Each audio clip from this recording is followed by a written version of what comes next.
Okay, well, welcome everybody to this webinar presentation. My name is Philippa Woolf from ACIM Solutions, and joining me today is Dr. Grant Pink from Recap Consultants. And we're going to be spending the next 20 minutes or so, half an hour, on the topic, which is really relevant to all regulatory agencies at one time or another, of regulatory capture. And we've titled this one, What I Need to Know as a Regulatory Practitioner or Regulatory Manager. And these are the ideas that come up in our Certificate for Government Investigations programs with our regulatory agencies, and also with the management level in the Diploma of Government Investigations. With the amount of scrutiny upon agencies in 2025 and beyond, the landscape is particularly sensitive to ideas about regulatory capture as they do their work on behalf of communities. So we thought it would be a really good one to discuss with Grant. I'll just give you a brief introduction, even though he has quite an extensive history in this and experience in this space. Grant has over 30 years experience in regulatory and enforcement agencies across the practitioner, leadership, senior management, academic and consultant roles. He works at subnational, national and international levels. He's a recognised expert in regulatory and enforcement networks, in regulatory communities of practice and building regulatory capability, all of which enhance interoperability within and across regulatory and enforcement agencies. Grant's delivered keynotes and presentations and workshops at international conferences in Africa, Asia, Europe, Oceania, and also in North America. And he has written more than 30 academic and practitioner publications, and in 2021 wrote the book Navigating Regulatory Language, an A to Z guide. It's actually a book we use in our courses. We find it really useful for agencies who may be at one sort of place in the regulatory landscape, as we're training people up, it's a fantastic resource for them to understand different regulatory approaches, but also as that sector continues to professionalise, how other agencies approach their responsibilities. And finally, Grant is the founder and managing director of Recap Consultants, which provides specialist regulatory advisory services globally. So we're very, very fortunate to be able to secure some of Grant's time. He's just flown in from somewhere else across the ditch doing some work, and we appreciate that and welcome you today, Grant. Thank you so much, Philippa. It's really good to be here and share some of my experiences, even though they came late in my career. Never too late to share those. So thanks for having me. Of course. All right. So let's have a look at what we're going to discuss today. So in terms of the session overview, we're going to focus initially on 3 initial questions about regulatory capture. So what it is, where it intersects with regulatory decision making, and why regulatory language matters. So if I could go to you, Grant, and you want to flesh out some of these points, that would be fantastic. Thank you. And I suppose I'll start with a confession. I mean, regulatory capture came relatively late to me in my career. I perhaps initially thought it was something you could avoid until I had a client who had a near miss and asked me to cobble together a workshop. And when I really started researching it, I thought, gosh, it's really quite pervasive. And that goes to the first point, what it is and in fact what it is not. There's a little bit of confusion around that, which I hope to clarify. But also I think, your comments before about the Cert 4 and the diploma courses that you run for practitioners and managers is it does intersect very strongly with regulatory decision making and the use of discretion and the referral to delegates. So there's some stuff in there, I think, and of course, regulatory language is really, really important to me, and I think it's anchored in the importance of a profession. When you think of any other profession, they have their own language, they have their own dialect, and I think it's really, really important for us. So that's probably why we're at the what, where, and why. So if I could go to the next slide and give you some sort of visual. I'm a very visual person, so I'm hoping this will aid the participants. So one of the things I think is really, really important is to think about where you actually work across the top diagram, which is in blue and white, which is the extended regulatory spectrum.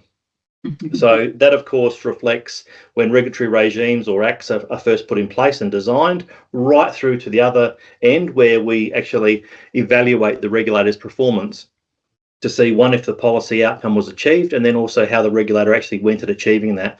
But the bulk of my time is spent with people in the blue, in the middle, which are the operational aspects of regulatory practice. And I'm going to unpack all of these individually, but just for a bit of a scene starter, that one is, where are you working? Where are you doing your regulatory do?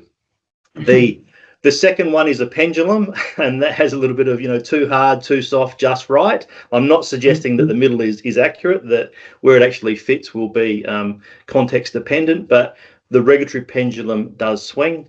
The third one, the coloured, from collaboration to corruption, is the regulatory capture continuum, and I'm going to talk you through that.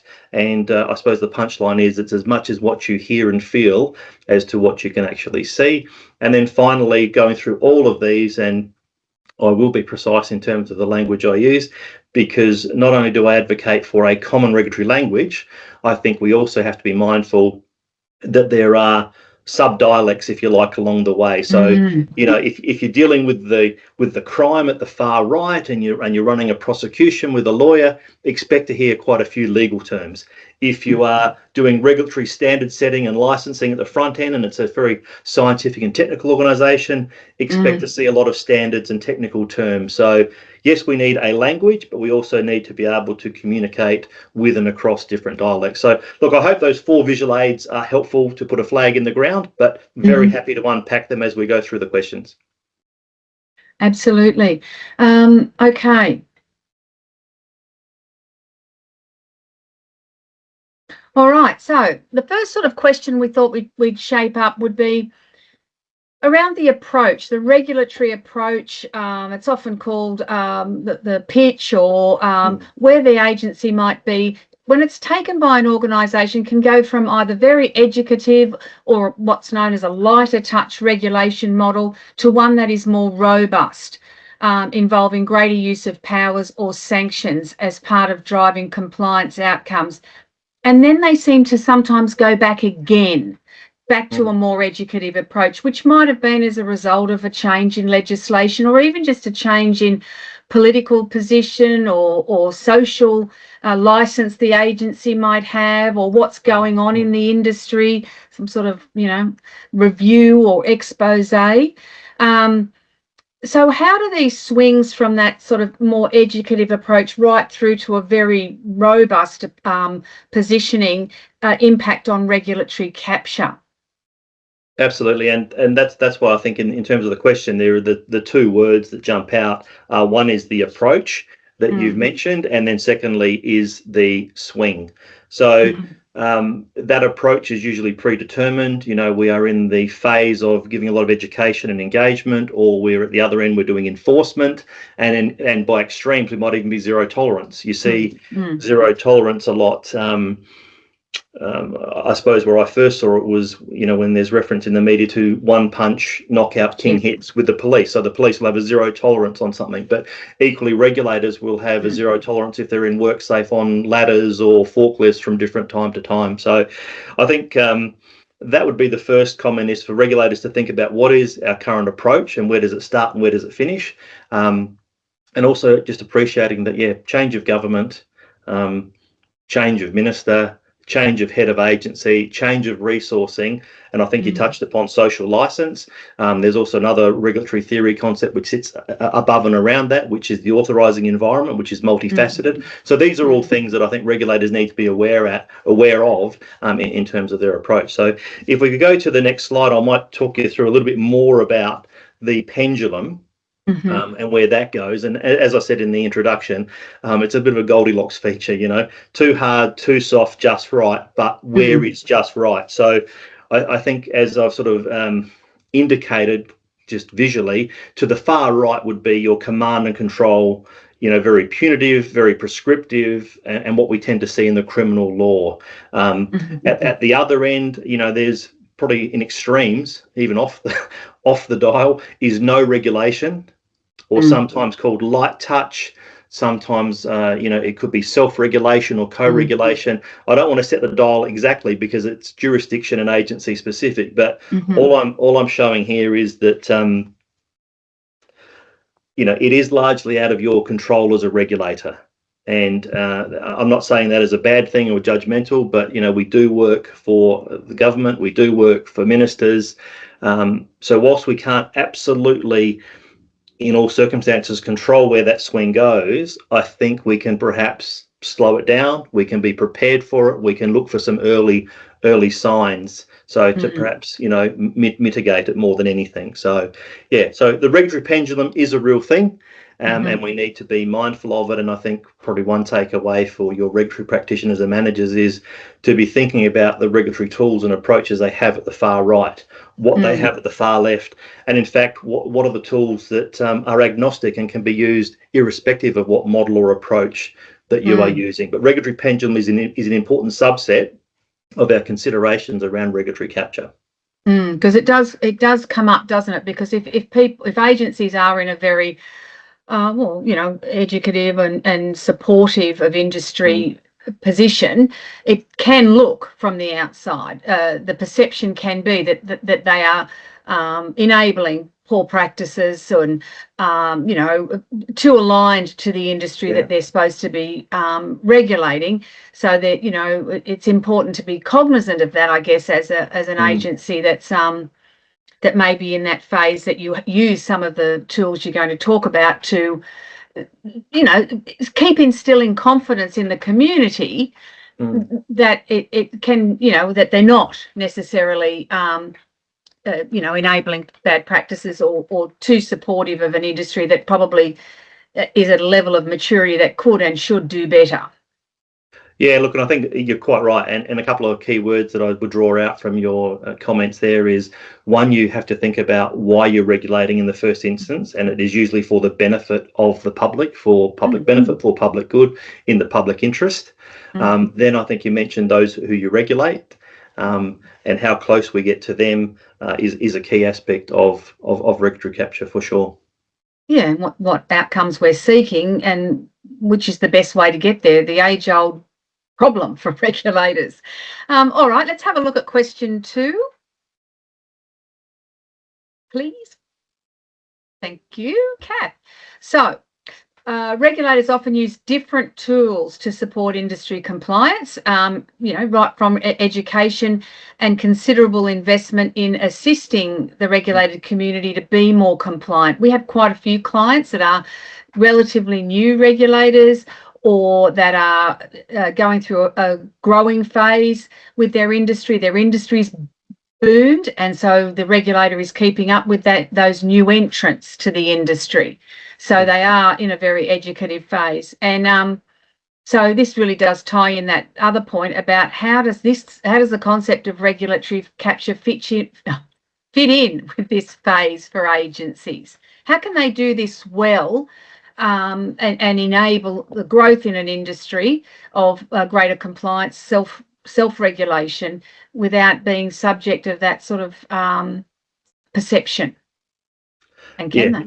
Yeah, it's not easy. There's lots and lots of moving parts to that aspect. I think, and again, when I draw out the key words from that question, it's about the different tools at the top end, and it's about the different phases. So in relation to the different tools, we talked earlier in the first question about engaging, and I know you've mentioned the book, and I'll finish with a photo on the book. But what's on the book on the cover is engage, educate, and enforce.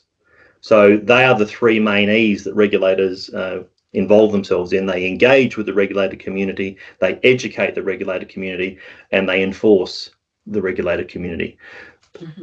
That said, some other regulators will squeeze in a few other E's, and one of them is enable. So some regulators, to your earlier point, see themselves having an active role to actually enable and facilitate. And of course, that can put regulators right in the pincer movement and the risky area of regulatory capture, because in whose interest are they benefiting that? So I think that's really, really important. If we could go to the next slide, I'll talk you through some more of the phases that I mentioned in the introductory slide. So again, the bookends are, as I mentioned, regulatory regime design when the regulation is new, right through to evaluating our performance. But because we're talking about capture, think about the staff in your agency or regulatory agencies which are giving advice and guidance to people who might be pre-entry. They're thinking about engaging with the regulator and conducting an activity for which they need to be regulated. So if it's food hygiene, they're getting their food handling license. If it's WorkSafe, they're dealing with them on that front. So this advice and guidance can be pre-entry into the scheme. They could also be giving advice around licensing, approval, certification, verification. So you're working very, very closely with potential regulated entities at this phase. They're sharing, you're sharing. But once you transition from getting your license or approval into monitoring compliance, the nature of that relationship changes. So to your earlier point about ensuring that they comply, we are really involved in monitoring compliance. It is their obligation and duty to comply, and it's our job on behalf of the state, the government, to monitor. And then, of course, if there's non-compliance, we have enforcement tools. So the reason why this extended regulatory spectrum is important, and I feel like I'm probably preaching to the choir considering the people that would have done your Cert 4 and your diploma and who are watching this webinar, is the nature of your engagements with people as you move from left to right usually becomes more adversarial. But there's also an aspect of frequency. You might be meeting them a lot, giving advice and guidance. You might be negotiating over many, many months for their license. And I will come to this point towards the end about contact and frequency. But I just think when we're talking about regulatory capture, it is not a binary concept. It happens in multiple areas. And one thing that practitioners and managers and even executives need to be thinking about is, where are our people exposed to the potential for regulatory capture? And that will depend upon how many of these blue components that they're actually engaged in. So yeah, very, very important, very, very important where you operate as to where and how you might be exposed to regulatory capture. And I think that's a good point too, because a lot of agencies will report on these 4 blue areas in their well, particularly, even advice and guidance. They'll run so many forums and produce so many, documents on their websites, and right through to how many licenses, and then their monitoring activities in their annual reports. One area of vulnerability I think I see is that lends itself to the, an allegation of regulatory capture is in the monitoring compliance space, where if the systems aren't tight there, we can have been issuing industry players multiple sort of softer tools, using softer tools, rather than seeing it as a bigger picture. And then because we can't capture the monitoring tightly and get a good picture of where this particular player's at, then we can be exposed by saying, well, you've issued 15 of these particular notices to the same entity. At what point are we escalating? And it's usually around data management. It's not a decision by an individual, because they may be coming across people just once or twice. But that idea that this is actually in 6 months or 12 months, the 15th interaction we've had with this entity, we need to escalate. And looking from the outside, you're saying, well, of course, that's what you need to do. But it's a challenge with regulators that have volume and are spread geographically, and systems that don't lend themselves to that really good monitoring at a keystroke. Do you see what I mean? Like, it's very hard. And then we are exposed to that sort of allegation because 15 or multiple use of the same tool, when it's clearly not driving compliance, does look, well, we either look, it puts us at risk, reputational risk. Yeah, that's right. Because, and if I go back to the diagram, I mean, for the video, for the webinar, for learning purposes, it is done in a linear fashion from left to right. That's not to suggest that we only give advice and guidance before we give licensing. It's an ongoing fact, and we might even be doing monitoring. To your example, we might find non-compliance, and we say, well, you're non-compliant here, but I'll give you a warning for that. But it could also give you some advice, and you can avoid that next time. So even though, again, it's drawn from left to right, it could be in a cycle. And you're quite right. I mean, regulators will get challenged. They will get they will get criticised as much as they get challenged for not using a tool. You're not using this tool, therefore you must be captured. Well, they'll also get challenged and criticised for overusing a tool. So there are some regulators which heavily depend upon stop work notices. There are others which are heavy users of penalty infringement notices. Others are enforceable undertakings. So again, it depends on your jurisdiction. It depends on your role. But I think the interesting point you made is that if we've used a tool a certain amount of times and then we do want to escalate and seek a higher sanction, we then get in this awkward position of defending or deciding why we're doing that. And that puts us right back into, well, were you captured or are you captured? And I think that's the tie-in point for, regulatory officers are authorised officers. They are authorised under the Act. It's up to them to establish the requisite belief or suspicions to issue or use a regulatory power or tool. And they have a certain amount of discretion in the field in most agencies. But there's other things which happen around the job about, data verification and discussions you would have back in the office with your team leader or supervisor who may know more about the site or more about previous non-compliance, and then they use their discretion. And then it might end up going to a senior executive officer who is a delegate under the Act. So that's why I think a key part of when we talk about regulatory capture is to put it in the sense and in the context of how we do our regulatory practice, which is, well, I'm authorised, I'm doing this, I've seen this, I've made a decision or I've made a preliminary decision. What's my discretion? What's my decision? How is this decision reviewed? Because ultimately it's a decision that the regulator, the agency makes. So, very, very multifaceted, in that regard. But again, I suppose the key point here is for people to be mindful of where they're operating across what I call the extended regulatory spectrum. Excellent. And we're accountable for where we are and how much we do in each phase at times. We are. Excellent. All right, let's have a look at question 3, the last one, if you don't mind. Okay, so often the regulatory agencies that we work with, some of them are high risk because they have a lot of staff coming into the agency from the industry and back out again, and they go back out and work in it, which is very advantageous to the regulator because they keep across trends. They're very in sync with their industry that they're regulating.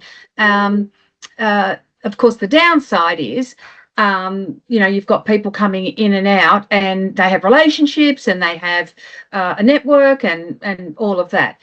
So, and they can sometimes see the world through the eyes of the industry player rather than the regulatory role.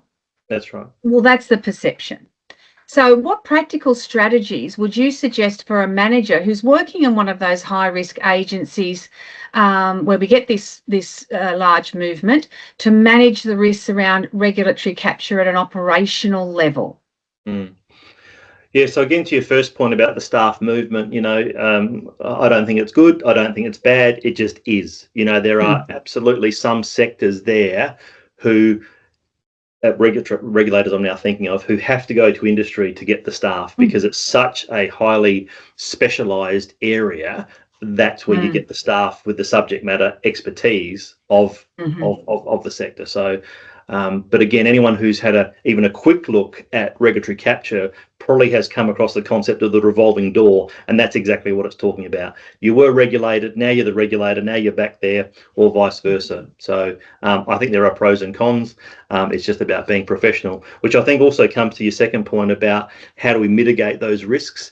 And again, I think in the early stages, a lot of regulators have, probably not surprisingly, looked to law enforcement as examples about how they would address that. So simple things like going up, making sure you've got a corroborator. If you are in a remote area and it's the equivalent of the one person station and you can't have backup, well, make sure that the regional area or headquarters reviews 2 out of 10 of your decisions, and try to rotate you if at all possible. So I do see an analogy or a similarity rather with what would you call it, like conflicts of interest and things like that. So firstly, disclose it. I came from this industry. I worked for this firm. I was trained at the same place as these people. So firstly, one, just disclose it. Secondly, it's then for management with you to help manage it. So not all risks can be mitigated, and I think that's probably part of my naivety. When I came across this very, very late in my career as a practitioner, but early in my academic career, I perhaps thought initially that you could avoid it, but I don't think you can. What's really scary as I've gone deeper and done the research is about 12, 15 flavors of capture, and the most extreme ones are effective day one. Just the way the legislation has been set up and the arrangements that are in place. So for some staff, they will be, welcome to your job, welcome to your new role, and they will be anchored or impacted by capture. So I think it's just about being aware of it. So if we could go to the next slide, I can probably, talk you through this and why I think this is actually helpful.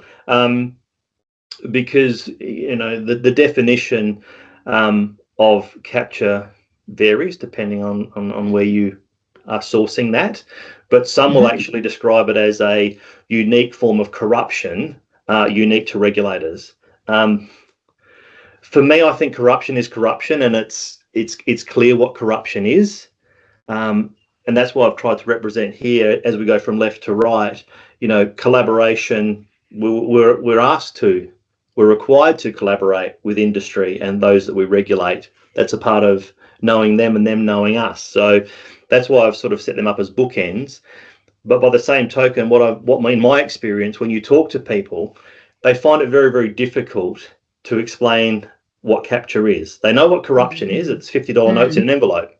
They know what good collaboration looks like, but the yellow, the orange, and the deeper orange, they can't explain. So it's for that reason that I've done this from left to right, because I think, again, as a practitioner yourself, you just know when your spidey senses go up on the back of your neck, and as a manager, you need to be hearing what your staff are saying. So the usual example that I give is, if you work for an environmental agency or a natural resource agency, you've got lots and lots of scientists and technicians. So, they don't mind collaborating. They don't mind doing the town hall type of conversations. They don't mind, doing the field days. That's all good.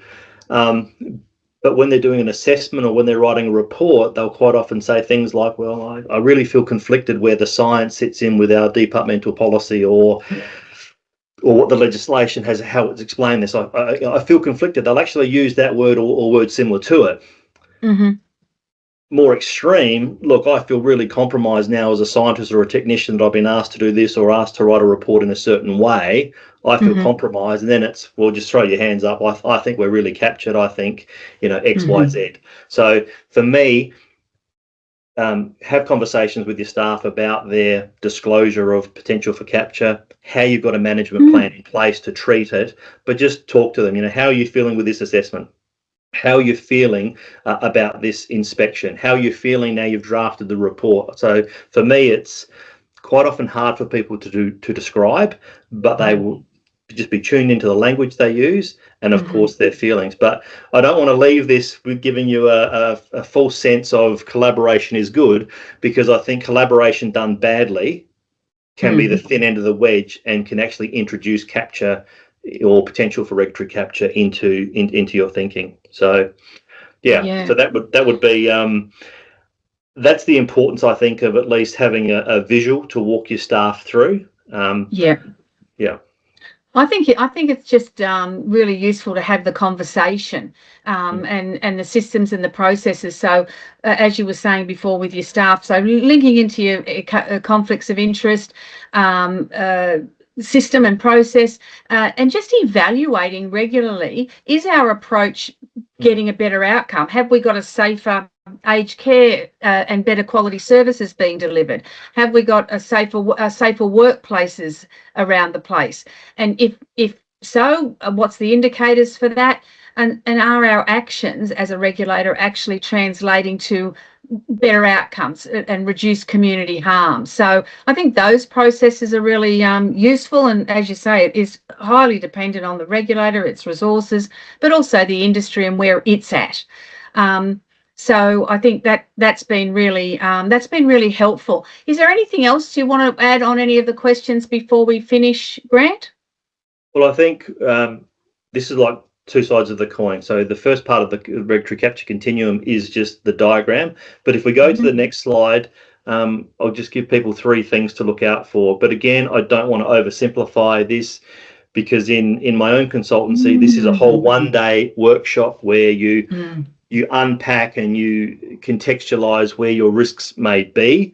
But I suppose the punchline for managers and practitioners is regulatory capture will exist and it will thrive if these three symptoms or ingredients are present. One is if you over-identify with those that you regulate, and that's part of the issue with the revolving door that we spoke about. If you've come from the industry, now you're regulated the industry, you've done your training with these people, you used to work for them, you're going to be at risk of over-identifying. Equally, if you used to be subject to the regulations of government, when you're asking people to do that, you can say, well, yeah, I was frustrated when I was in the industry as well, and yeah, I know we're asking for this, but we really need it. So there can be a tendency to over-sympathise.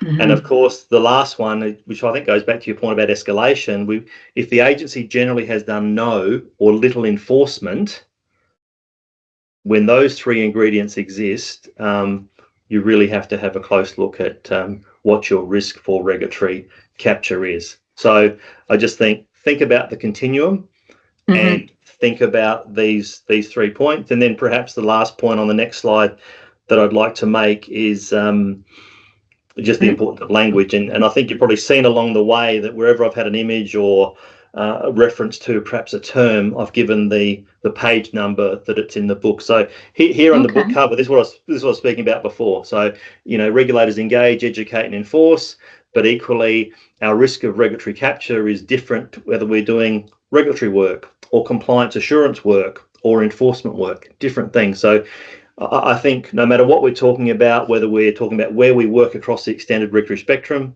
what the position of the regulatory pendulum is, where we're situated in terms of the regulatory capture continuum, it's really, really important that we are precise in the regulatory language that we use. And to the earlier point, the sub-dialects, because I think, if you are at risk of doing something for the benefit of industry and not so much the public, if you are at risk of getting caught into their business, it's really, really important that we're precise around what their regulatory obligations are, what our regulatory duties are, the regulatory outcomes that we're seeking. So for me, again, it's say it as it is, mean what you say, follow up with what you've asked them to do, and just continue as regulatory practitioners, managers and executives, and brackets, hopefully regulatory professionals, is hold them to account, have an audit trail of reasonableness, that you're there really to protect the community and the community's best interests. So yeah, that would be my my quick tour of regulatory capture. Well, thank you so much, Grant, for your time. We really appreciate it. You can purchase Grant's book on his website. And as I said, before we use it in our programs, and it's very, very helpful for all levels of people working in the regulatory sector. So thanks very much. And we hope to see you again at one of our other webinars. Thanks. Bye. Thank you.